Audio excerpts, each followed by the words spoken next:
प्रिय श्रोताओं, आज हम आपको सुनाने वाले हैं संतोषी माता व्रत कथा।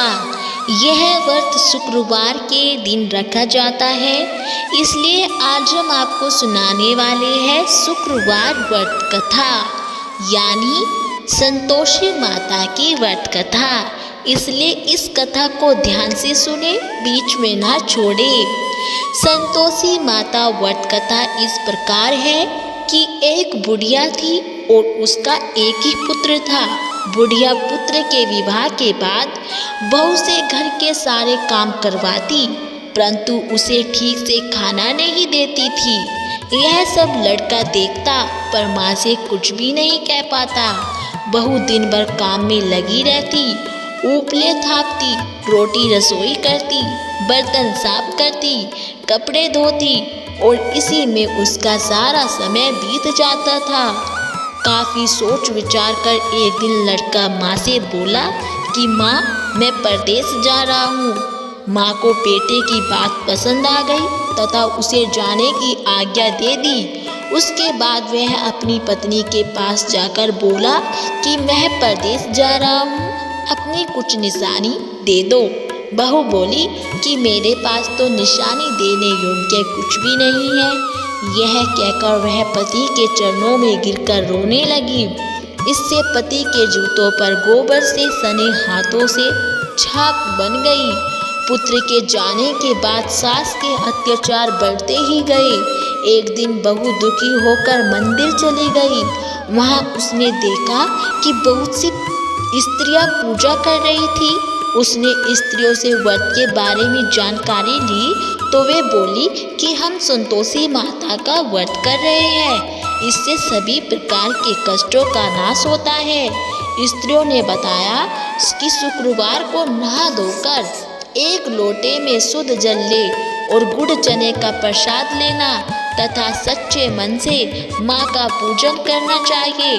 खटाई भूलकर भी मत खाना और न ही किसी को देना। एक वक्त भोजन करना।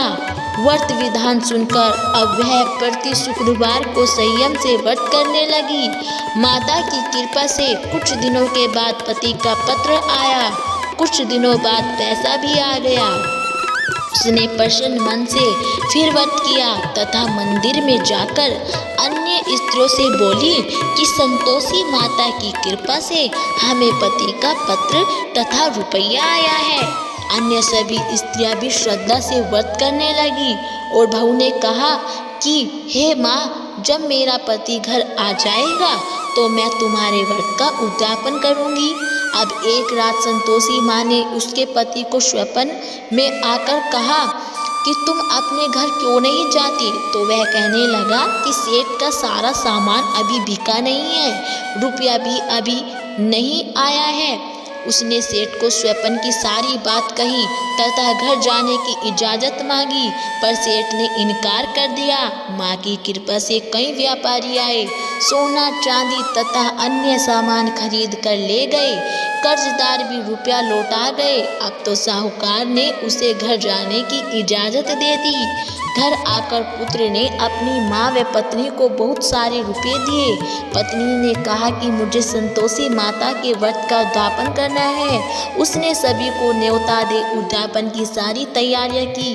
पड़ोस की एक स्त्री उसे सुखी देखकर ईर्ष्या करने लगी। उसने अपने बच्चे को सिखाकर कहा कि तुम भोजन के समय खटाई जरूर मांगना। उद्यापन के समय खाना खाते बच्चे खटाई के लिए मचल उठे तो बहू ने पैसा देकर उन्हें बहलाया। बच्चे दुकान से उन पैसों की इमली खटाई खरीद कर खाने लगे तो बहू पर माता ने कोप किया। राजा के दूत उसके पति को पकड़कर ले जाने लगे तो किसी ने बताया कि उद्यापन में बच्चों ने पैसों की इमली खटाई खाई है। तो बहू ने पुनः व्रत के उद्यापन का संकल्प किया। संकल्प के बाद वह मंदिर से निकलती तो राह में पति आता दिखाई दिया। पति बोला कि इतना धन तो कमाया है, उसका कर राजा ने मांगा था। अगले शुक्रवार को उसने फिर विधिवत व्रत का उद्यापन किया। इससे संतोषी माँ प्रसन्न हुई और 9 माह बाद चांद सा सुंदर पुत्र हुआ। अब सारा बहू तथा बेटा माँ की कृपा से आनंद से रहने लगे। तो दोस्तों, अगर आपको हमारी ये कथा अच्छी लगी हो तो प्लीज़ हमारी वीडियो को लाइक करें और चैनल को सब्सक्राइब करना ना भूलें।